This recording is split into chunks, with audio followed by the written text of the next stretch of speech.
Livro Há um Milagre em Sua Casa. A solução de Deus começa com o que você tem. Autor Tony Barnett. Capítulo 7. Milagres à minha porta. Comecei a pregar numa cruzada num povoado que era como uma ferida aberta na populosa parte central da Índia. Foi sua experiência que tirou a venda dos meus olhos e capacitou-me a ver os incríveis milagres que sempre estiveram à minha porta. Nos anos que se seguiram, Deus usou e multiplicou esses milagres em espera. Muito de nosso sucesso em Fênix começou em Calcutá, Índia. Foi lá que encontrei o famoso missionário Mark Buntain, um dos maiores homens mais fervorosos deste século. Ele tinha ido a Calcutá anos antes e havia acendido uma luz naquilo que alguns chamam de entrada do inferno.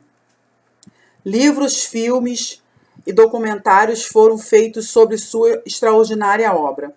Ele construiu hospitais, escolas e igrejas e alimentou centenas de milhares de pessoas famintas. Somente Madre Teresa recebeu mais honras e reconhecimentos do que esse grande missionário, que literalmente criou uma ilha de esperança no mar de desespero. Muito embora Mark tenha passado para a glória, seu grande trabalho continua emocionando milhares de indianos todos os dias, naquela terra perdida. Naquela noite, milhares de indianos, famintos e angustiados, caminharam para o interior da pista de corrida para me ouvirem pregar. Mark Burtain tinha preparado o encontro. Meu coração se quebrantou ao ver a multidão chegar usando suas batas largas e sujas. Seus olhos escuros eram como sombrios círculos de fogo, sondando-me silenciosamente, suplicando por ajuda. Tentei fazer com que eles soubessem que havia um Deus que os amava e que era poderoso para dar-lhes vida naquele lugar onde a vida parecia impossível. Enquanto muitas vidas preciosas respondiam ao apelo, eu sentia que o encontro não tinha sido muito bem sucedido. Talvez estivesse chocado pelo horror do que vira ao meu redor. Talvez estivesse passando por um choque cultural. Uma coisa era certa: o que eu havia testemunhado perseguir-me-ia para sempre. Ficaria muitas noites acordado, chorando por aquela gente necessitada e sofrida. Enquanto meu avião corria a pista e levantava voo sobre a suja Calcutá, parte de mim era deixada lá para sempre. A cidade não havia mudado muito, mas fora capaz de provocar profundas transformações em mim. Voando para longe, conscientizei-me de que as pessoas pobres e imponentes de todo o nosso mundo mereciam muitas coisas melhores do que lhes era oferecido naquela triste cidade indiana. Determinei a fazer tudo o que pudesse para quebrar aquele círculo impressionante e cheio de miséria, opressão e dor. Eu os ajudaria a encontrar a vida através do doador da vida. Com o transcorrer dos anos, as lembranças daquelas cenas em Calcutá desapareceram. Porém, em Fênix, o Senhor concedeu-me outra vez uma visão acerca de seu amor e cuidado para com as pessoas amarguradas. E assim, voltaram-me as recordações de Calcutá. Como da vez anterior, voltei a determinar que me daria aqueles que não tinham mais ninguém para se importar. Como Isaías, ouvi Deus perguntar: a quem enviarei? E quem há de ir por nós? Disse eu: eis-me aqui, envia-me a mim. Isaías capítulo 6, versículo 8. Quando as pessoas chegam a dizer: Deus, irei onde quer que tu me enviares, geralmente têm em mente algum lugar como Calcutá. Eu também estava disposto a ir, mas para mim o trabalho começa em casa. No princípio, achava que o propósito de Deus era que eu satisfazesse as necessidades das pessoas amarguradas. À medida em que o tempo passava, porém, comecei a compreender que Deus não estava apenas enviando-me ao encontro do pobre. Ele estava enviando o pobre ao meu encontro, para que as minhas necessidades fossem satisfeitas. Eles se tornariam a resposta às minhas orações, como também o foram para o rei Davi. Davi retirou-se dali e se refugiou na caverna de Adulão. Quando ouviram isso, seus irmãos e toda a casa de seu pai desceram ali para ter com ele. Ajuntaram-se a eles todos os homens que se achavam em aperto, e todo homem endividado e todos os amargurados de espírito, e ele se fez chefe deles, e eram com ele 400 homens. 1 Samuel capítulo 22, versículo 1 e 2. Reunindo um exército de ralés. Importar-se com os pobres e impotentes não era nem estranho nem novidade para mim. Vi meu pai viver essa paixão. Embora tivesse muitos ônibus na igreja, ele sempre tivera seu próprio carro para pegar essa gente e trazê-la à igreja. Todos os domingos após o culto, nossa família ficava esperando na igreja, enquanto o papai levava seus muitos passageiros de volta para casa. Certa vez, perguntei-lhe por que fazia isso, e ele respondeu: Filho, nunca pedirei a meu povo que faça algo que eu não faria. Esse é nosso ministério, nosso chamado. As pessoas sempre zombavam de meu pai, dizendo que tudo que ele tinha em sua igreja era um punhado de crianças pobres que gostavam de passear de ônibus. Mas essas crianças cresceram e nunca se esqueceram do amor que meu pai lhes havia demonstrado. Quando meu pai morreu, a igreja estava cheia de pessoas de todas as classes sociais. O senador Bob Dole, o prefeito da cidade, membros da Câmara Municipal, empresários proeminentes e líderes comunitários também estavam lá. Herschel Barnett pastoreou o templo de Victoria na cidade de Kansas durante 40 anos. Nesse período, aquela igreja tornou-se a maior da denominação. Fiquei à cabeceira do caixão de meu pai e assisti as pessoas passarem para prestar suas últimas homenagens. Juntamente com os poderosos, um velho esfarrapado e alcoólatra trouxe seu pequeno vira-latas para também dizer adeus. Quase todos os dias meu pai reservava um tempo para falar com esse morador da rua. Dava-lhe um dinheirinho e um doce para seu cão. Antes que o agente funerário pudesse impedi-lo, o velho alcoólatra, com os olhos cheios d'água, acariciou meu pai, sussurrando palavras de agradecimento, porque esse pregador sempre o havia tratado com respeito, sem se importar de como os outros o viram. Vamos voltar aqui. Porque este pregador sempre o havia tratado com respeito, sem se importar de como os outros ouviam. Segurando seu cachorro, apoiou-se no caixão para uma última olhada. O pobre coitado do vira-latas lambeu meu pai no nariz. Esse era o pastor deles. Algumas daquelas pobres crianças de ônibus que meu pai alcançou tornaram-se maravilhosos pastores e líderes proeminentes. Entre estes, posso citar Bill Bake e Ray Thomas, que vinham à igreja em ônibus de famílias que nunca frequentaram igrejas. Aliás, não eram apenas crianças de ônibus, eram milagres em casa. Eliseu disse à viúva que saísse e trouxesse tantos potes quantos pudessem conseguir. Quando começou a derramar o pouco azeite que tinha nas vasilhas vazias, devemos ter cuidado para não nos tornarmos presos à contemplação dos próprios sentimentos, quando há tantas vasilhas esperando para serem cheias.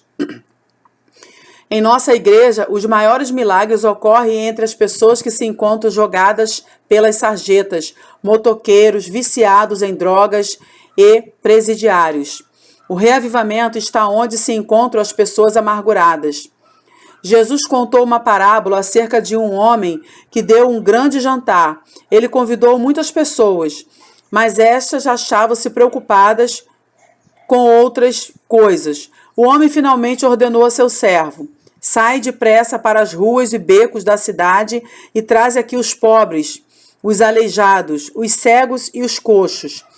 Depois lhe disse o servo: Senhor, feito está como mandaste, e ainda há lugar. Responderam-lhe o Senhor: sai pelos caminhos e atalhos e obriga a todos a entrar para que fique cheia a casa. Lucas capítulo 14, versículo 21 ao 23. As pessoas que não estão passando por necessidade não virão à festa, pois não estão com fome. Estava com receio de que o trabalho de nossa igreja se tornasse antiquado. Embora tivéssemos até aquele momento 80 ministérios específicos, eu sabia que havia mais vasilhas para encher. Precisávamos encontrá-las. Lembrei-me de que, quando a viúva não tinha mais vasilhas vazias para encher, o milagre terminara. Então perguntei à igreja certa noite: o que mais podemos fazer?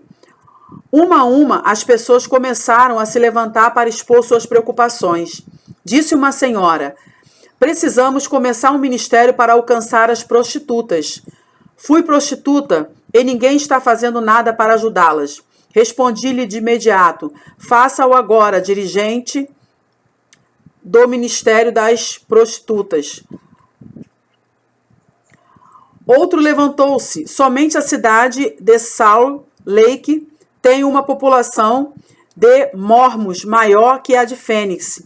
Faça-o agora, dirigente do Ministério dos Mormons. E esse irmão começou uma igreja dentro de nossa igreja para ganhar os mormons. Temos uma cidade cheia de judeus, disse outro. Coloco-o agora como encarregado pelo Ministério dos Judeus.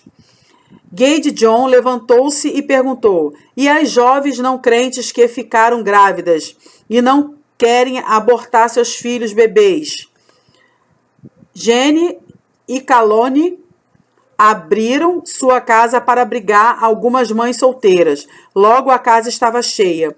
Os vizinhos, entretanto, não aprovavam. Por isso, Jenny e Caroline viram-se obrigados a alugar uma casa vizinha e, da mesma forma, encheram-na de vasilhas vazias. Hoje, o Jones dispõe de um dinâmico trabalho para ajudar as adolescentes e Deus tem abençoado esta obra com os milagres que ocorrem em suas vidas. Vou voltar aqui a frase. E Deus tem abençoado esta obra com os milagres que ocorrem em suas vidas. Acho que precisamos fazer algo pelas crianças abandonadas, sugeriu um jovem e assim o fez. Ele colocou as criancinhas abandonadas em seu ônibus e encontrou casas para elas. Ele também adotou algumas para si. Este encontro foi realizado no momento em que a epidemia de AIDS estava começando a ganhar atenção nacional. Naqueles dias, quando pouco se sabia como a doença era transmitida, Leo Godzich levantou-se e propôs: pastor, tome, precisamos fazer algo pelas vítimas da AIDS. Atualmente, Léo já levou mais de 100 pacientes com AIDS ao Senhor. Ele é um orador nacionalmente conhecido. Eis a sua temática: como alcançar as pessoas que passam grandes necessidades. Após o culto, Mike Wemio veio a mim e disse: pastor, acho que Deus me chamou para alcançar os motoqueiros. Eu costumava andar com aquele bando, e sei que precisam ouvir a respeito de Jesus Cristo. Assim, Mike tornou-se o líder de nossa igreja para alcançar os motoqueiros. Mike havia sido traficante de drogas antes de tornar-se cristão. No início, ficava apreensivo em bater nas portas, porém decidiu que deixaria de lado sua hesitação e confiara em Deus para cuidar de tudo. Não era que Mike tivesse vergonha de Cristo.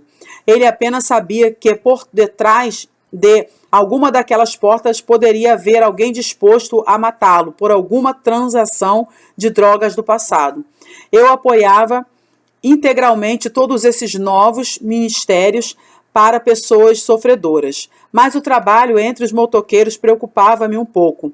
Sou um homem sério que não está acostumado a couro preto, corrente e tatuagem. Para aceitar essas novas ovelhas, tive que alargar meu círculo de amor para incluí-los. Nunca me esquecerei da primeira vez em que os vi chegar ao estacionamento. As Harleys usadas pelo grupo de motoqueiros Hells Angels estalavam enquanto estes agitavam-se como os anjos do inferno. O que os diáconos vão dizer? Os membros da igreja haviam sido cuidadosos em lembrar-me de que Fênix era uma cidade repleta de pessoas que se ocupavam nos escritórios e no comércio. Compramos um bar na entrada de nossa propriedade e começamos a igreja ao ar livre. 10 meses depois, mais de 300 motoqueiros a enchiam a cada manhã de domingo. Mike já era obrigado a realizar 2 cultos. Tendo em vista o sucesso deste ministério, fomos obrigados a envidar esforços para comprar ou construir um grande edifício de forro metálico com ar-condicionado, chão de concreto e com uma porta bem grande. Desse modo, eles poderiam entrar na igreja com suas motos e trazer todos os amigos. Mike terá um templo especial para os seus motoqueiros. Pork Chop era um motoqueiro de aproximadamente 180 quilos, que Mike levara para Cristo. Era bem conhecido entre os colegas e tornou-se um dedicado missionário entre eles. Certo dia, enquanto estava evangelizando, Pork Chop teve um ataque cardíaco e morreu. Mike estava lá, fazendo massagem e respiração, boca a boca, tentando ressuscitá-lo, aquele obreiro grandalhão. A dedicação de Mike, o emoche a Cristo e seu amor por essas pessoas estão tornando-se lendários. A cada semana, mais motoqueiros iam sendo salvos e seguiam a Mike como se ele fosse um tocador de gaitas. Por quê? Porque ele desejava derramar mais azeite nas vasilhas vazias. Procedente de outra igreja, Hawk Haratrai procurou-me durante meu primeiro ano em Fênix. Sua igreja anterior pedira-lhe que saísse porque ele insistia em trazer as pessoas de rua para assistirem aos cultos. A outra igreja não me queria, disse Hawk. O Senhor me quer? Hawk, eu o quero mais do que qualquer outra coisa do mundo. Foi minha resposta. Eu não apenas o quero, como preciso de você. Disse-lhe ainda que poderia usar um de nossos ônibus. Na primeira noite de quarta-feira, ele trouxe um ônibus repleto de pessoas da rua para aquela igreja que já estávamos conscientes de suas responsabilidades em alcançar todas as classes sociais.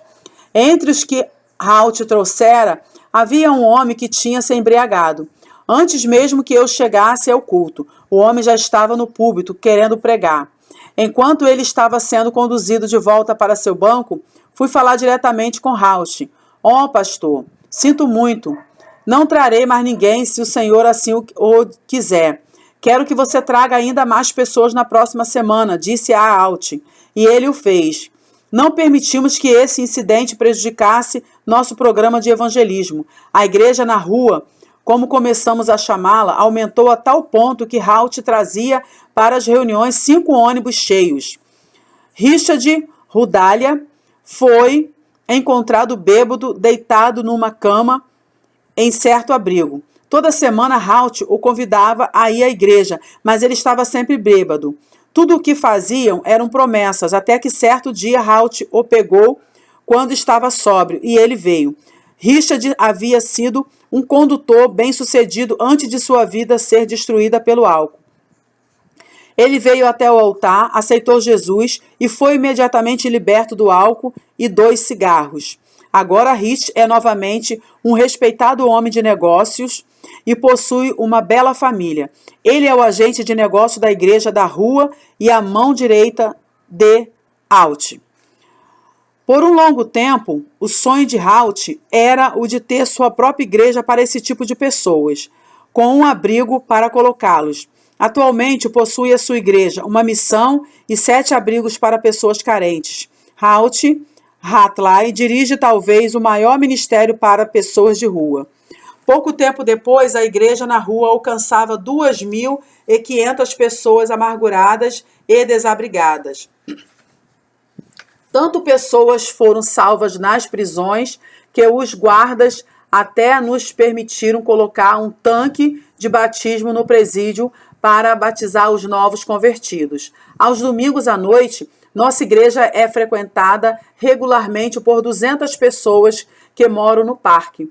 Após o culto, nós as alimentamos e providenciamos-lhes banhos, cortes de cabelos e roupas novas. Nas tardes de domingo, os ônibus partem às 4h30 e vão à cata de vasilhas vazias. Prédios de apartamentos, casas para mulheres abandonadas, abrigos e assim por diante, pegamos qualquer um que queira vir. Muitos são levados a Cristo nas noites de domingo. Por quê? Porque são vasilhas vazias. O reavivamento começa onde as pessoas sentem que têm uma necessidade. Fred Baulineal, um importante executivo, concordou em fazer parte de nosso ministério em 2 ônibus. Na primeira semana, o itinerário tomado por ele não surtiu resultado. Voltou sem ter apanhado ninguém. Eu sabia que aquele itinerário passava por bairros hispânicos e Fred não conhecia sequer uma palavra de espanhol. Por que você não tenta outro itinerário na próxima semana, Fred? Perguntei-lhe. Uma vizinhança de fala inglesa não apresentaria tantas dificuldades. Não entrei neste ministério para aceitar fracasso, replicou. Fred foi para casa e providenciou um folheto em espanhol. Na semana seguinte, retomava o itinerário, levando consigo os folhetos, distribuiu-os aos hispânicos, convidando-os a virem à igreja no domingo à noite. Em pouco tempo, mais de 600 pessoas já haviam aceitado a Cristo através do ministério dos ônibus.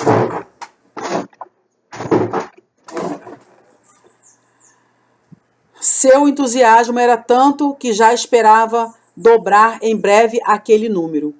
Quando nos importamos com o pobre e com o impotente, Deus nos abençoa com o rico e poderoso.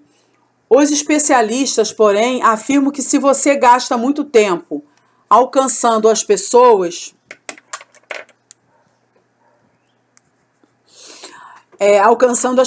de classes baixa, as de classe média e alta nunca virão. Nunca acreditei nisso e nunca acreditarei. A igreja do Novo Testamento possuía todos os tipos de pessoas, judeus palestinos, judeus helenistas de toda parte do Império Romano, pescadores galileus, sábios, fariseus, ricos, pobres. Todos estavam lá, mantinham-se em harmonia e tinham todas as coisas em comum. Não conheço igreja que tenha mais pessoas de êxito e pertencente à classe alta do que a Assembleia de Deus em Fênix. Quando amamos aqueles a quem Deus ama, Ele nos dá abundância de tudo que os outros nunca conhecerão. Por exemplo, penso no senador dos Estados Unidos, Roger Jefferson. Ele veio à nossa igreja em Davenport, Iowa, onde aceitou a Cristo como seu salvador pessoal e tornou-se um poderoso líder em Washington por muitos anos. Sua esposa ficou conhecida como renomada líder de mulheres durante o governo Reagan. Ambos eram membros fiéis de nossa igreja, graças à nossa preocupação com os pobres e necessitados em Davenport. Deus nos concedeu mais. Alimento poderoso para homens valentes. Os poderosos de Davi começaram como refugiados, pobres e descendentes. 1 Samuel, capítulo 22, versículo 2.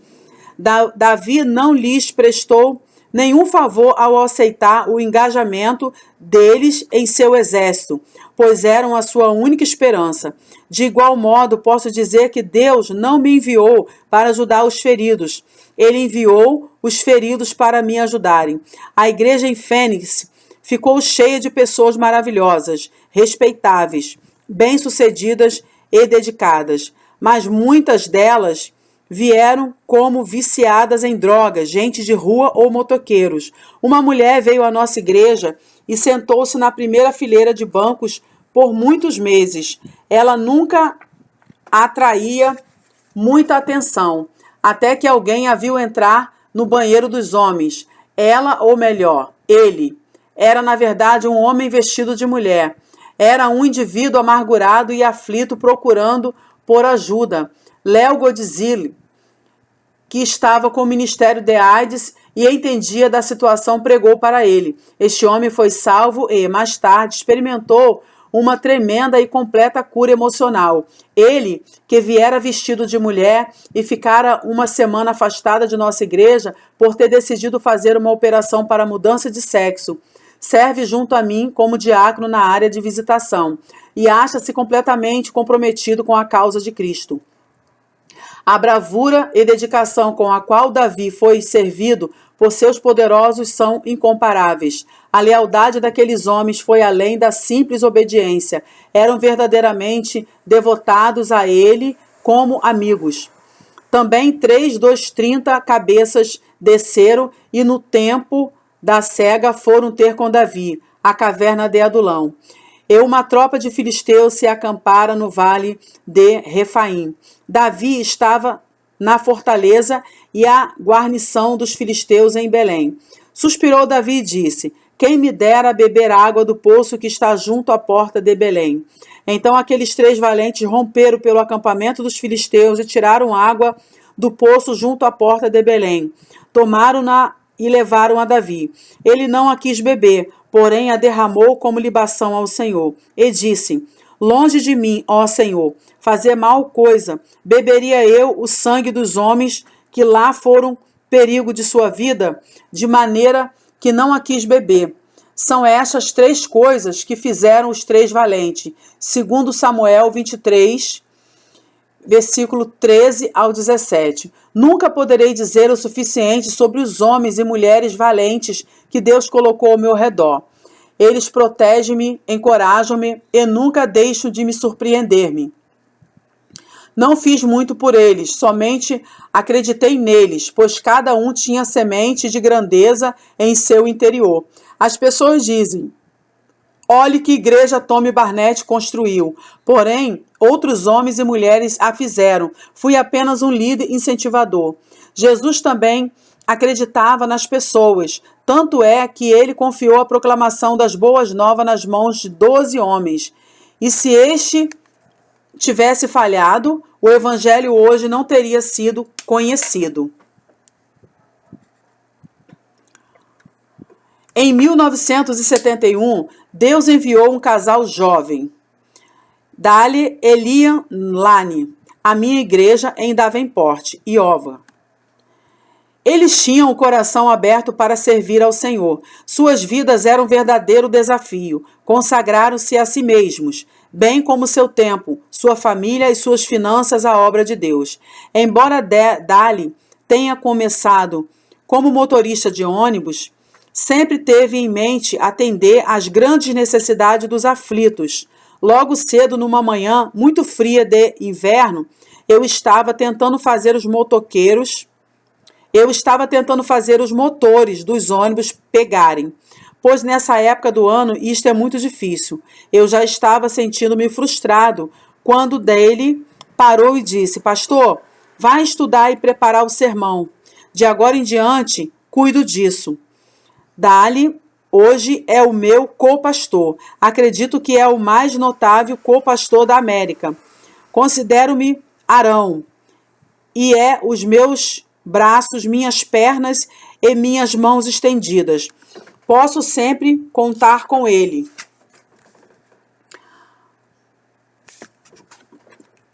Posso sempre contar com ele. Somos como um só coração e uma só mente, devotados a ganhar almas e a encher as vasilhas vazias. Nos primeiros anos derramei minha vida em prol de Dale e Linho. Agora são eles que derramam suas vidas não somente em prol da Assembleia de Deus em Fênix, mas também por todo o povo da América. Se quisessem, poderiam ter construído uma grande igreja para si mesmos em qualquer lugar da América, mas estou muito alegre por terem decidido ficar e, juntamente comigo, formar uma equipe que tanto tem feito por nossa igreja. Alguns meses antes, quando Marja e eu estávamos para comemorar meu 40º aniversário de ministério, fiquei sabendo dos planos de minha igreja quanto ao referido evento. Primeiro pensei que fosse uma brincadeira, mas então percebi que estavam falando sério. Eles tensionavam alugar a Arena Americana do Oeste, onde se apresenta o time de basquete dos Phoenix Suns. Segundo se previa, haveria gente voando de todas as partes do país para participar da maior festa de aniversário jamais vista. Eles convidaram diversas celebridades. Pessoas de Davenport que foram salvas quando eu estava no ministério evangelístico já estavam a caminho. De igual modo, foi elaborada uma extensa lista de pastores cujas vidas e ministérios foram abençoados pelo nosso trabalho. Enfim, a comemoração deveria ser a mãe de todas as celebrações de aniversários de pastores. Diante da grandiosidade desse projeto, senti-me um pouco como Davi na caverna de Adulão. Assim como ele não pôde aceitar aquele presente, também não iríamos receber o que nos era oferecido. Marja e eu colocamos um ponto final no assunto. Não importava muito para nós se a festa fosse ou não realizada. O que realmente importava era a intenção de se fazê-la. Se aprendi algo em Fênix, foi isso. Se você se derrama em vasilhas vazias quando está se sentindo vazio, elas derramarão muito mais em seu favor. Os sapatos da felicidade. O conhecido pregador e poeta Edwin Marquian captou a essência do modo de viver e dar de Cristo, relatando a história de Corande, o sapateiro. Em sua obra clássica, The Choice of Happiness, Marketing declara que o fervoroso Conrad havia tido um sonho que o impressionara. Deixa eu voltar aqui. Em sua obra clássica The Choice of Happiness, Marquian declara que o fervoroso Conrad havia tido um sonho que o impressionara, no qual fora-lhe dito que Cristo visitaria sua humilde sapataria. O sonho parecia tão real que Conrad estava certo de que Jesus tinha a intenção de vir mesmo. Então decorou sua humilde loja com ramos de árvores e preparou bolos e pães para servir ao mestre. Logo cedo, na manhã em que Jesus viria, 2 amigos de Conrad foram visitá-lo e ele lhes compartilhou o emocionante sonho. Como só ia acontecer, eles também decidiram esperar o mestre juntamente com ele, porque sabiam que se alguém na vila tinha de receber a visita de Jesus, seria o gentil Conrad. Entretanto, Conrad lhes disse que o Senhor havia lhe dito que desejava visitar somente ele naquele dia. Mark Shaw escreveu: seus amigos foram para casa e seu rosto ficou imóvel enquanto observava a sombra do outro lado da soleira. Ele revivia todos os momentos.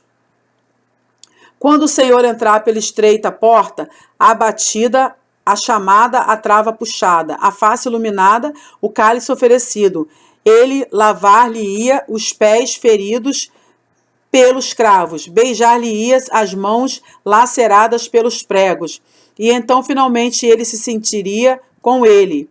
E então ele finalmente se sentaria com ele e repartiria o pão enquanto o dia escurecia. O mestre, porém, não veio, mas um mendigo bateu à porta e pediu-lhe um par de sapatos.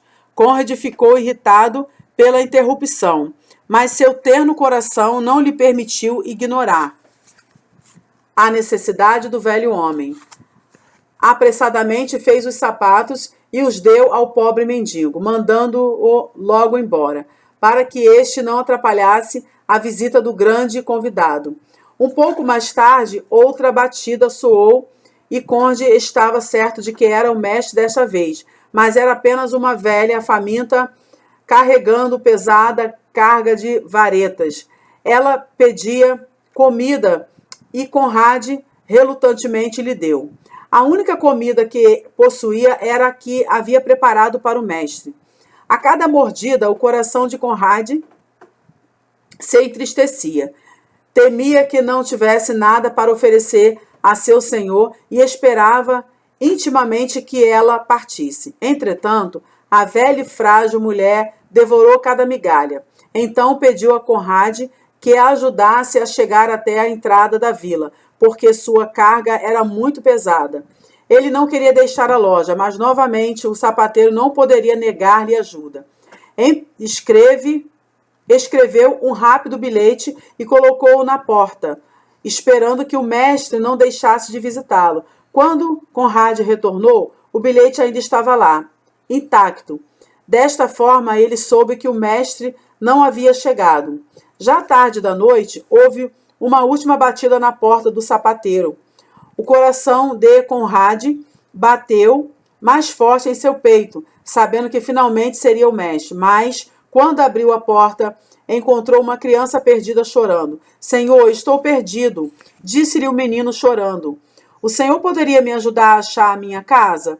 Conrad suspirou, tomou a criança em seus braços, foi à lixeira pegar seu bilhete e novamente colocou-o na porta da loja.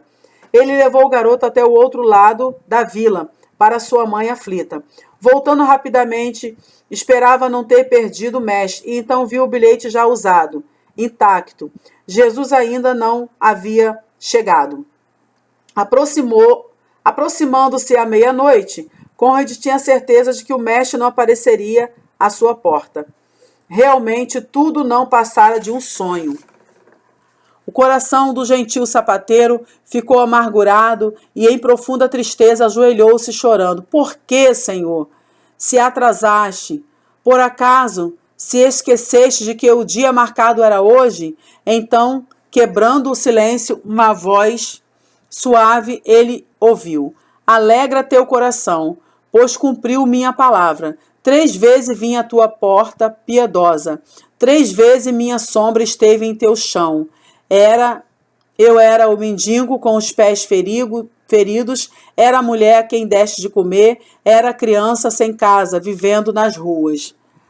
O poeta Mark Chan conseguia captar o amor de nosso Senhor pelos pobres. Jesus disse, porque tive fome e me deste de comer, tive sede e me deste de beber, era forasteiro e me hospedaste.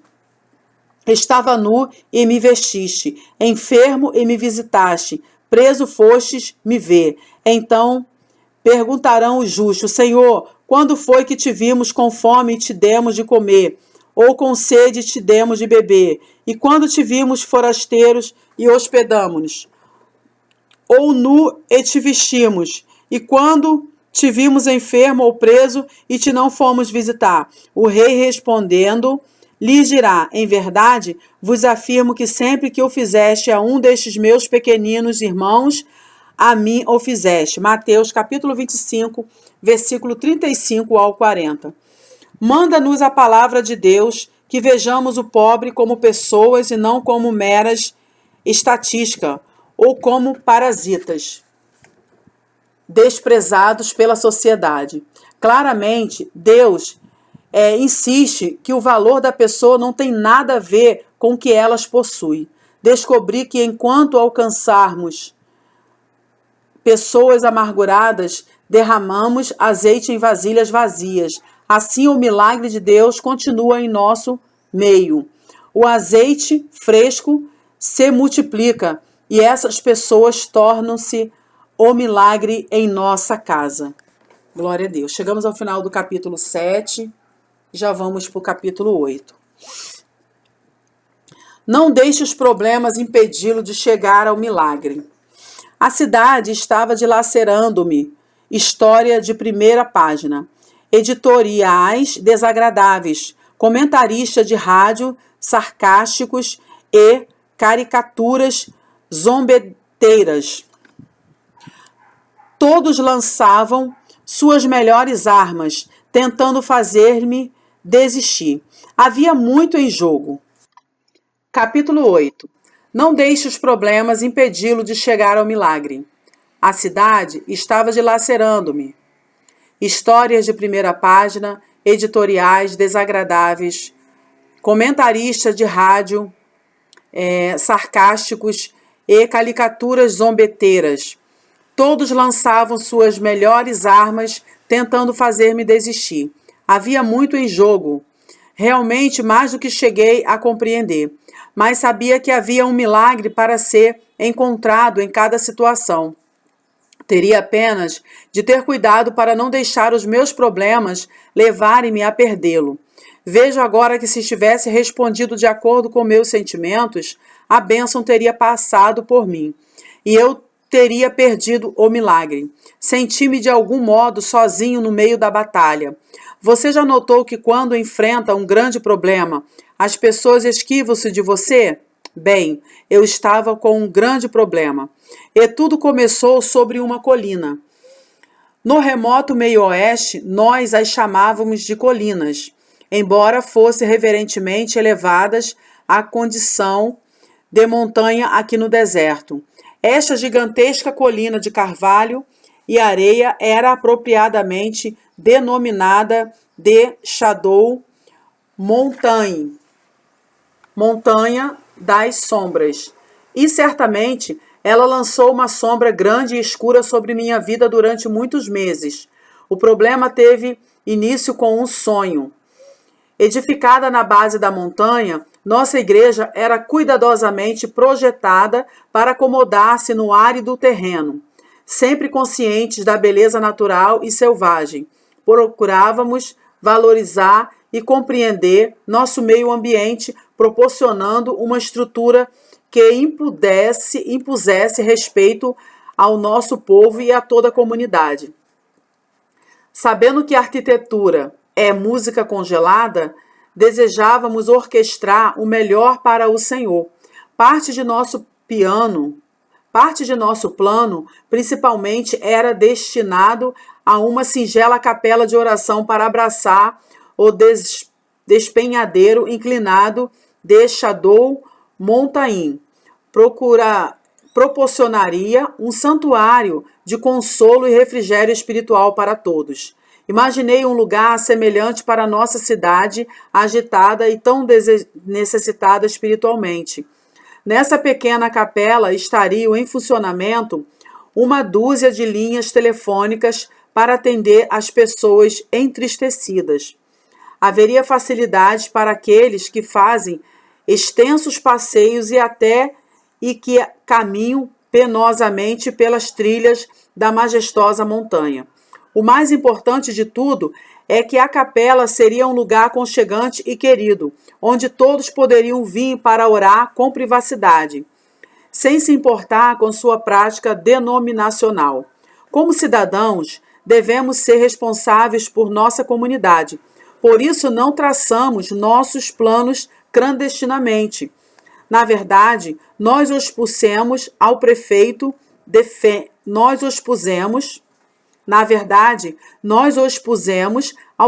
de Fênix, Terry Goddard, e recebemos sua entusiástica aprovação. Nesse ínterim, o Conselho de Preservação das Montanhas de Fênix foi informado sobre nossa proposta e lançou uma campanha sentimental contra o projeto, rejeitando explicações e acordos. Tornamo-nos o assunto preferido da cidade. Diziam alguns que eu era líder de um culto selvagem semelhante a Jim Jones, e que meus bolsos estavam cheios de dinheiro recolhidos de frequentadores tolos e ingênuos. Os programas radiofônicos de debate tiveram dias cheios às nossas custas, e parecia que todos queriam ir a público com seus comentários, não importando se estavam baseados em fatos reais ou não. Uma chuva de artigos de jornais anunciaram que a nossa intenção era desfigurar a montanha e destruir o meio ambiente. Editoriais logo os seguiram. Exigiram que o Conselho Municipal condenasse nossa propriedade para que fôssemos forçados a vendê-la ao município. Depois anunciaram que nada poderia ser construído na montanha. Telefonei ao editor do jornal, mas ele recusou-se a expor nossos planos, ou até mesmo a publicar os planos arquitetônicos de nossa capela. O editor disse exatamente que publicaria o que desejasse, quando desejasse. Sabíamos que estávamos em apuros. Caricaturas apareceram em carros de propaganda política, retratando-me de forma pouco cortês. Aqui tem um desenho aqui, né? E quando eu editar, eu vou tentar ver se eu consigo colocar, mas eu acredito que não vai dar, não. 2 dias mais tarde, um editorial atirou nossos planos da capela por água abaixo, valendo-se também dos fatos quanto do assunto. O editorial declarou: certamente o edifício que o reverendo Tommy Barnett espera levantar no topo da Shadow Mountain chama a atenção como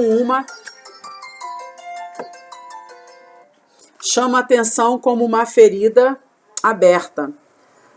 Na visão do Sr. Barnett, a capela de oração que ele espera erguer no norte de Fênix, na área que a cidade deve comprar e incorporar seguramente ao movimento de preservação das montanhas de Fênix, deve ser localizada lá para ser inspiradora. O que faz com que a estrutura proposta pelo Sr. Barnett seja ofensiva é sua maneira intrusiva. Uma torre de aproximadamente 24 metros de altura, agredindo a sensibilidade de um belo e atemorizante refúgio no deserto de Deus. Tal torre jamais esteve em nossos planos, mas os editores não se importavam com isso. Tínhamos pensado num pequeno cone, mas o jornal de alguma forma concluiu que queríamos construir uma estrutura similar à torre de oração de Oral Roberts. O autor do editorial continuou: enquanto outros veem o projeto como uma pichação religiosa, o Sr. Barnett o vê como um outdoor de propaganda na fé. Não querendo deixar o assunto de lado, o jornal atacou novamente, desta vez num tom dramático. Certamente o Sr. Barnett e seus paroquianos estão entre uma minoria microscópica que mantém a crença de que uma edificação na montanha com aproximadamente 7.432 metros quadrados e com um cone de aproximadamente 24 metros de altura, projetado para o céu, é algo natural para uma obra bruta e relativamente intacta feita pelas mãos de Deus. Outros, alarmados com o grau de profanação já sofrido pelos limites da cidade, penso que proposta do Sr. Barnett como algo próximo ao vandalismo. O editorial era acompanhado de outra caricatura. Tem aqui uma outra caricatura, provavelmente eu não vou ter como colocar, né? Programas radiofônicos de debate mantinham a controvérsia. Enquanto isso, o jornalista D.J. Hall colocou mais lenha na fogueira ao noticiar. Alguns vizinhos dizem que a controvérsia da capela é apenas a última de uma série de controvérsias que eles têm tido com a igreja, situada em N. Cave Crane, número 13613. Dizem ainda que dúzia de ônibus e milhares de paroquianos obstruem suas ruas todos os domingos, ao reunir-se em uma das maiores igrejas de Fênix. O repórter afirmou que alguns vizinhos acusavam-nos de sermos insensíveis às suas necessidades, impedindo a vista panorâmica da montanha com nossos ônibus. Acusavam-nos também de comprar um grande número de lotes e casas numa determinada área que os outros residentes fossem forçados a vender suas propriedades a preço de barganha. A matéria concluiu insistindo que eu havia sido desonesto ao comprar propriedades residenciais próximas à igreja e de ter mentido sobre a capela de oração proposta. Numa tentativa de acalmar os ânimos e aliviar as emoções, falei com todas as partes, assegurando-lhes que nos importávamos tanto quanto eles com a beleza do deserto do Arizona. Eles se recusavam a ouvir, estavam relutantes em permanecer contra a proposta. Eu estava desolado. Então o apoio começou a chegar. Recebi o telefonema de um velho amigo que trabalhava na Casa Branca. Disse-me que havia pessoas dispostas a ajudar-me a chegar à Suprema Corte, se necessário. Donos de emissoras evangélicas telefonaram-me oferecendo um espaço para expor nosso caso à comunidade cristã e mostrar as mentiras da mídia. Também estavam se preparando para promover uma guerra de fundos para lutar pela visão que Deus havia me dado. O público e a imprensa haviam se juntado para uma batalha renhida.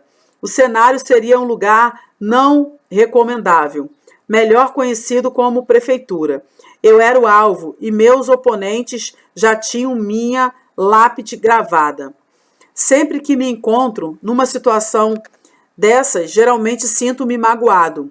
Tenho a tendência de sentir-me também desencorajado e gostaria de te dizer, esqueça, minha segunda reação é um desejo de suportar firmemente e lutar.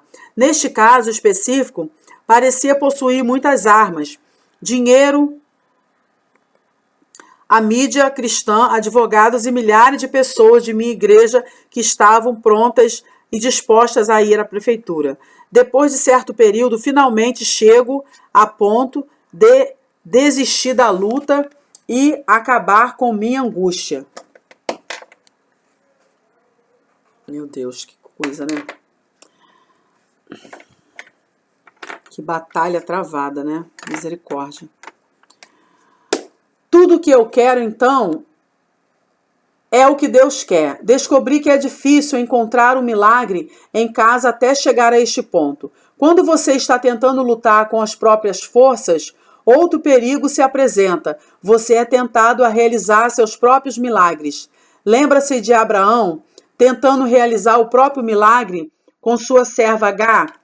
Como Sara não podia lhe dar filhos, ele tentou gerar um herdeiro através de Agar. O resultado da união foi Ismael. Gênesis 16. Mais tarde, Deus permitiu que Sara concebesse e ela deu à luz a Isaque. Gênesis capítulo 21, versículo 2 e 3. Aplicando essa história à nossa situação, fez-me compreender que poderíamos ter lutado e provavelmente vencido, mas teríamos dado à luz a nosso próprio Ismael. Assim como os descendentes de Ismael e os de Isaque sempre foram inimigos mortais. Teríamos vivido em conflito naquela época em diante. Ismael é o símbolo daquilo que realizamos através de nossos próprios esforços. Quando desistimos de nossa fé e paciência e resolvemos não mais esperar em Deus. Sabia que batalhas adicionais somente destruiriam aquilo que até então víamos construindo em Fênix.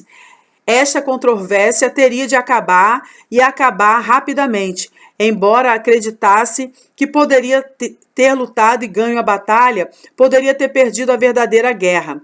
Nosso real propósito era ganhar os perdidos. Qualquer coisa que pudesse desviar minha atenção seria o verdadeiro inimigo da obra de Deus.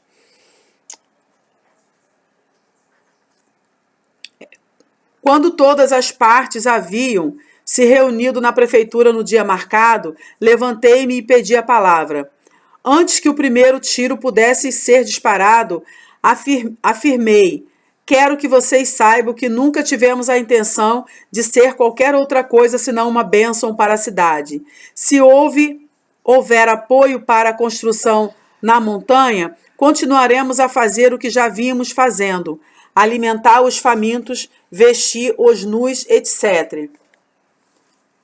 O tiro saiu pela culatra. Aqueles que eu achava serem os homens maus tiveram de baixar suas armas verbais já preparadas. A Câmara Municipal rapidamente concordou com as exigências do Conselho de Preservação das Montanhas de Fênix, que exigia nossa área de qualquer maneira. Mais tarde soubemos que eles haviam se ressentido em virtude de termos comprado a propriedade, pois esperavam que o dono anterior a cedesse para eles. Uma vez que o ex-proprietário não lhes dera a área, direcionaram sua raiva contra nós. Alguns membros da Câmara Municipal tentaram acalmar-nos, louvando nossa igreja pelo seu trabalho com os desabrigados, aleijados, crianças e idosos. O vereador Rovart Adarmes chegou a declarar à imprensa: é bom ouvir os planos do pastor de continuar com as suas boas obras um pouco mais ao nível do mar. O diretor assistente dos parques, L.B. Scacervite, admitiu: acho que foi tão emocionante que expandiu ao controle. Como as coisas estavam fora de controle, não havia graça alguma na desaprovação pública. Permanecia algum tempo atormentado e descontrolado, apesar de não ser esta uma experiência totalmente nova para mim. Somente de joelhos reencontrei as perspectivas e aprendi a colocar-me acima daquela batalha, pois havia uma peleja ainda mais nobre à nossa espera: ganhar as almas de homens e mulheres que caminhavam para o norte, que caminhavam para a morte. Queria lutar até o fim para confirmar o nosso milagre, pois a minha fé estava totalmente direcionada para a capela de oração. Detesto aceitar uma derrota, porém algo no meu íntimo dizia: desista, Tommy. Parecia que naquele momento não havia milagre capaz de mudar aquela situação. O único benefício que adviria daquilo tudo seria talvez a humanidade.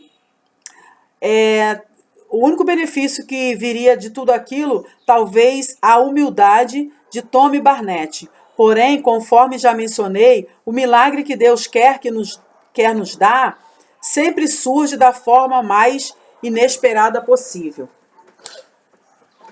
O primeiro milagre que aconteceu como resultado do confronto com a imprensa e os vereadores estava relacionado com a venda de parte da propriedade. A área estava localizada numa parte muito alta da montanha.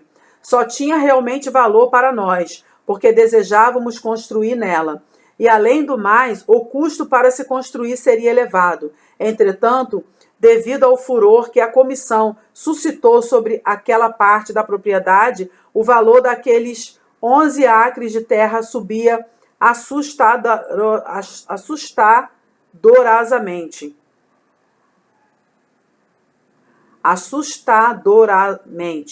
Finalmente a vendemos por $1.200.000, 4 vezes acima do valor real. Isso era metade do que pagamos inicialmente pelos 70 acres inteiros da propriedade. Houve outro milagre financeiro que aconteceu como resultado direto dessa controvérsia. Vocês se lembram do senhor idoso que foi o surpreendente provedor de $70.000? Ele era amigo de um de nossos diáconos. Ele conhecia nossa igreja e sabia quantas coisas estavam sendo feitas para ajudar as pessoas entristecidas e necessitadas de cada segmento da sociedade em Fênix. Ele ficou tão irritado pela maneira como o jornal havia se referido a nós, que escreveu uma carta furiosa aos editores declarando que estava doando uma grande soma de dinheiro para a igreja, demonstrando a sua confiança na obra de Deus. Casualmente, após ter doado à igreja todo esse dinheiro, esse senhor deu-nos o maior presente de todos. Entregou seu coração e vida a Jesus, e agora é um membro dedicado de nossa igreja. O terceiro milagre que aconteceu em consequência disso foi o favorecimento com a mídia. Esse milagre começou com o prefeito Terry Kuddardi, que não estava satisfeito com o que acontecera. Antes de permitir que o encontro na prefeitura fosse adiado, dera um golpe violento naqueles que se opunham ao nosso plano. Criticara os funcionários do parque por não terem lhe informado de que nossa área era considerada uma parcela de alta prioridade para a preservação ambiental. Contou à Câmara e à imprensa sobre seu encontro comigo anos antes e de como ele havia concordado com o plano para a construção da capela, porque estava agindo na suposição de que a cidade não queria, nem precisava da área. O prefeito sentiu que o problema não havia sido tratado apropriadamente e queria que a imprensa, o público e a Câmara conhecessem sua posição. Fui convidado para muitos programas radiofônicos de debate. Fomos absolvidos. Os truques sujos da comissão vieram a público e passamos a desfrutar de um grande favorecimento nos meios de comunicação. Não deixe os problemas afastá-lo da realização de um milagre. Isto não significa necessariamente que você deva avançar, destruindo tudo que está em seu caminho. Se tivéssemos feito isso, teríamos perdido o milagre que Deus estava reservando para nós. Você ficará perplexo se achar que sabe, com certeza, que tipo de milagre Deus lhe reservou. Lembre-se de que os milagres vêm de lugares surpreendentes de maneiras inesperadas.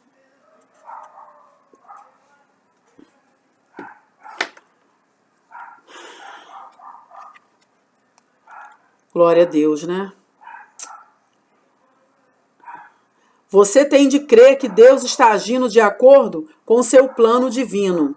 Faça tudo o que puder para agir de acordo com o plano de Deus, ao invés de forçá-lo a abençoar o seu plano. Deus ama você e tem um plano maravilhoso para a sua vida. Essa é a lei número 1 do folheto intitulado As 4 Leis Espirituais, publicado pela Cruzada Estudantil para Cristo. Parte desse maravilhoso plano é levar-nos à maturidade cristã e aperfeiçoar-nos a fé. Às vezes, porém, tal plano não se mostra tão maravilhoso assim. Disse o apóstolo Pedro que estamos guardados pelo poder de Deus mediante a fé. 1 Pedro, capítulo 1, versículo 5. Você pode ser levado a pensar que tal proteção incluiria também as calúnias e os ataques perpetrados contra mim pela imprensa. Naquela ocasião, ainda não sabia que Deus vela por nós de maneira que sequer imaginamos. Mal acabaria por descobrir que seus propósitos são, algumas vezes, operados através de circunstâncias das quais fugiríamos, se pudéssemos. Depois de haver dito que estamos guardados por Deus, prossegue Pedro. Nisso exultais, embora no presente por breve tempo, se necessário, sejais contristados por várias provações, para que o valor da vossa fé, uma vez confirmado, muito mais precioso do que o ouro perecível, mesmo apurado por fogo, redunde em louvor, glória e honra na revelação de Jesus Cristo. 1 Pedro, capítulo 1, versículos 6 e 7. Em última análise, havíamos obtido grande vitória na controvérsia da capela de oração em Fênix. Um dos benefícios daquela dolorosa experiência foi provar e amadurecer a nossa fé. Talvez aos olhos de Deus, esta tenha sido a melhor parte de todas, porque ele sabia que a nossa luta com os meios de comunicação não poderia ser travada com recursos meramente humanos. Oficiais da denominação telefonaram-me pedindo-me que cooperasse com o artigo que estava sendo escrito pelo Wall Street Journal acerca da Assembleia de Deus.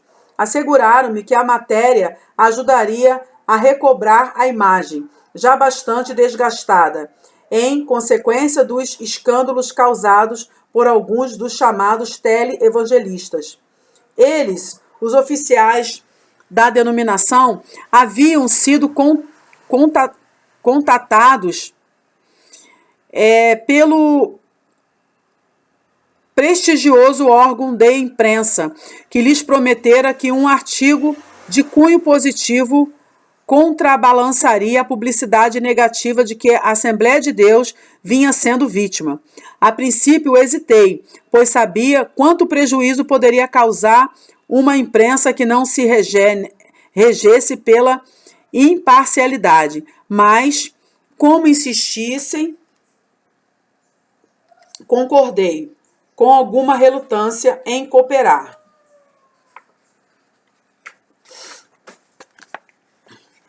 O repórter Robert Jones procurou, desde o início, vamos voltar aqui. O repórter Robert Jones procurou, desde o início, deixar-me tranquilo quanto às suas boas intenções, confirmando tudo o que me haviam dito os líderes de minha denominação. Ele era todo sorriso. Percebi imediatamente tratar-se de um homem de mente aberta. Embora bastante compromissado, levei o jornalista para conhecer nossas instalações na cidade. Ele pareceu-me genuinamente impressionado com tudo o que via e fazia repetidos comentários acerca do trabalho maravilhoso que estávamos realizando. Nosso encontro culminou quando ele compareceu ao nosso culto matutino no domingo e veio à frente como resposta ao apelo para receber a Jesus como seu Salvador. Ao partir, deixou-nos tranquilos quanto à linha editorial que adotaria. Embora o tom amistoso do repórter tivesse me deixado tranquilo, descobriria pouco depois o quanto eu e meus colegas de ministério havíamos sido ingênuos. A matéria de primeira página do Halt String Jornal, intitulada Presentes Celestiais, continha diversos subtítulos emprestando-lhe um tom sensacionalista. Os subtítulos bradavam pregando um evangelho de ganância, uma notável seita de gente próspera, e depois dos escândalos dos teleevangelistas, as Assembleias de Deus emergem maiores e mais ricas do que nunca. Dizia o último subtítulo, orando por uma Honda Accord, carro japonês. O ataque para valer estava apenas no início. Ignorando outros pastores e oficiais das Assembleias de Deus, a matéria começava com uma crítica bastante cínica contra mim. O repórter atacou a igreja como um todo, generalizando estatística e sugerindo ser o nosso estilo de adoração mais aparato que substância. Um pregador da Assembleia de Deus foi citado erradamente como que dizendo: a imagem de um Papai Noel cósmico foi introduzida furtivamente em nossa igreja. O artigo do Halt String Jornal parecia mais um tabloide da imprensa marrom do que reportagem de um jornal tão bem conceituado. Nada foi dito acerca do trabalho que nosso povo vinha realizando para matar a fome das pessoas necessitadas da cidade. Tão logo o artigo do Halt String Jornal foi publicado, começaram a chegar as cartas e telefonemas. Alguns sugeriam que eu processasse o jornal, outros ficaram irados porque todo o nosso árduo trabalho entre os sem-teto, famintos e carentes foi ignorado pela reportagem. Todos os dias eu recebia telefonemas, cartas e fax instigando-me a dar uma resposta à altura.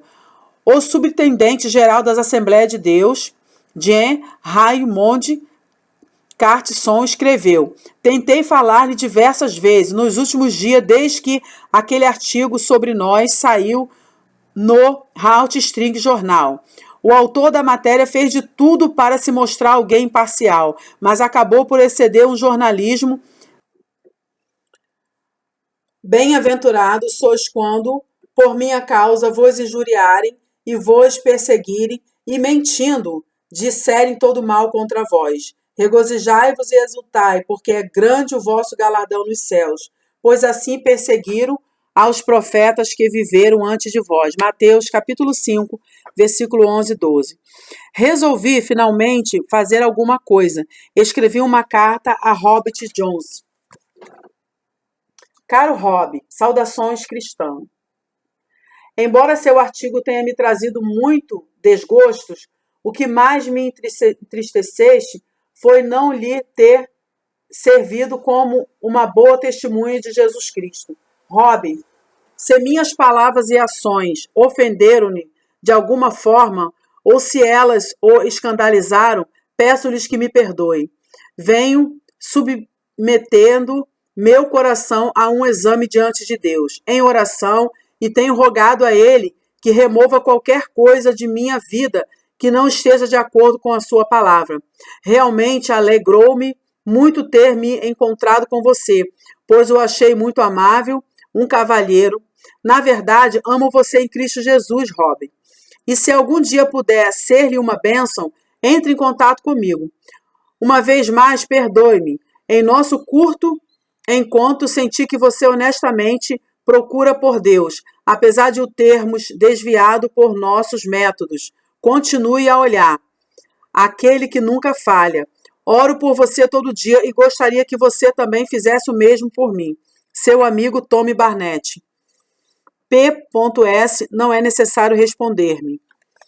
Uma razão simples e espiritual levou-me a escrever essa carta. Seu significado. Se não o fizesse, se não perdoasse ao repórter aquelas ofensas, não poderia encarar-me no espelho. Minha igreja não precisava de um pastor amargurado. Eles mereciam o melhor. A mágoa que eu havia experimentado era, na verdade, muito pequena se comparada às feridas expostas de nosso mundo. Se passasse todo o tempo ungindo minhas próprias feridas, não poderia ajudar a curar as chagas alheias. Portanto, via-me na contingência de tomar uma resolução consciente e firme para esquecer-me de minhas feridas e rancores. Somente assim poderia reencontrar minha razão de ser. Já não me era mais importante que o referido repórter se retratasse, ou que me pedisse perdão em virtude de minha carta. O mais importante agora é que eu podia encarar-me no espelho, e levantar os olhos aos campos que branquejavam ao meu redor. Enquanto ponderava como responder a toda aquela injustiça, resolvi retornar à minha cruz e seguir o exemplo de Nosso Senhor em seus últimos momentos. Uma cena forte e marcante não saía da minha mente e me sacudia todas as vezes que me sentia tentado a reagir. Diz a Escritura, e chegando a um lugar chamado Gólgota, que significa lugar da caveira, deram-lhe a beber vinho com fel, mas ele, provando, não quis beber. Mateus capítulo 27, versículo 33 e 34. Jesus provou o fel, mas o cuspiu fora. O fel era uma erva daninha que crescia espontaneamente nos sulcos dos campos em Israel, no gênero das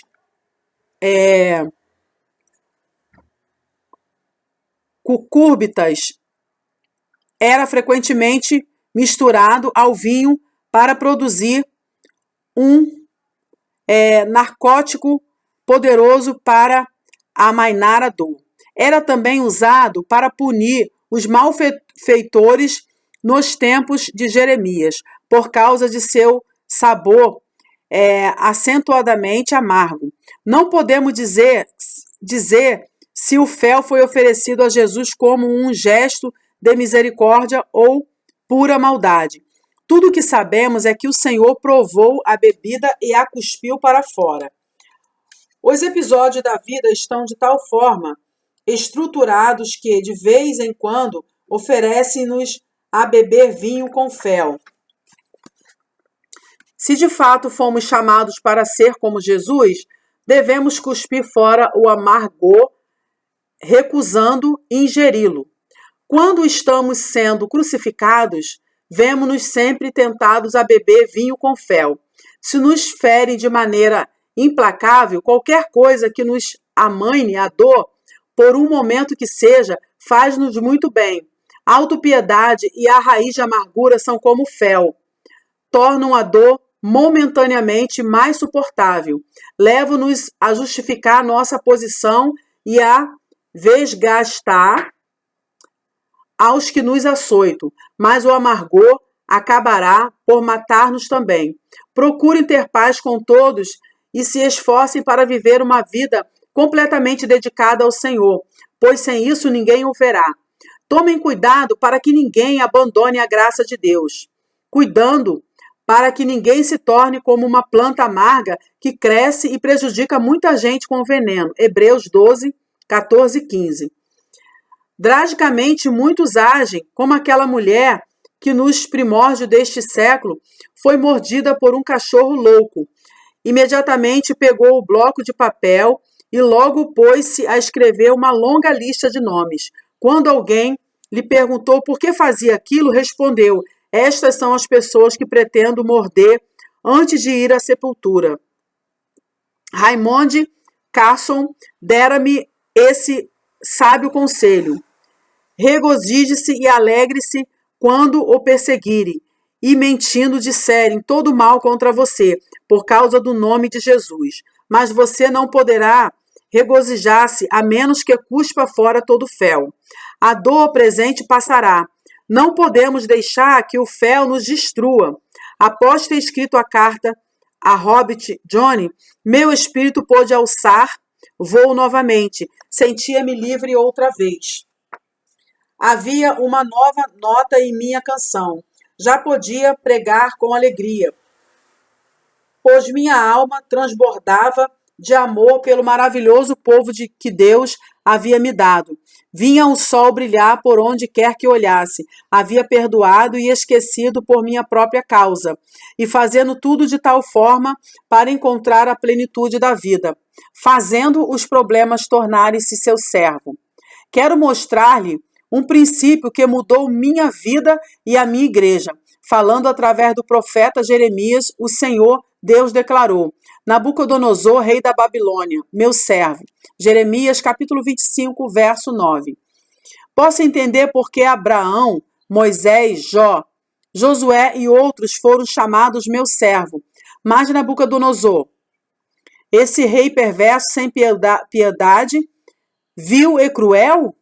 Nabucodonosor odiava tudo que se relacionava com Deus, odiava a causa do Senhor, destruiu Jerusalém, o templo, o altar e carregou as vasilhas usadas na adoração para a Babilônia. Odiava o povo de Israel. Ele matou a maioria dos judeus que moravam em Jerusalém e levou muitos cativos à Babilônia para trabalharem como escravos. É como se Deus estivesse dizendo: este rei perverso odeia-me tanto que está tentando destruir minha obra, meu povo e minha casa. Se pudesse destruir-me, ia também. Ele acha que está atingindo o meu povo, mas usarei suas más intenções para o bem. Também podemos fazer com que nossos adversários e problemas se tornem nossos servos. Você é o que você próprio criou.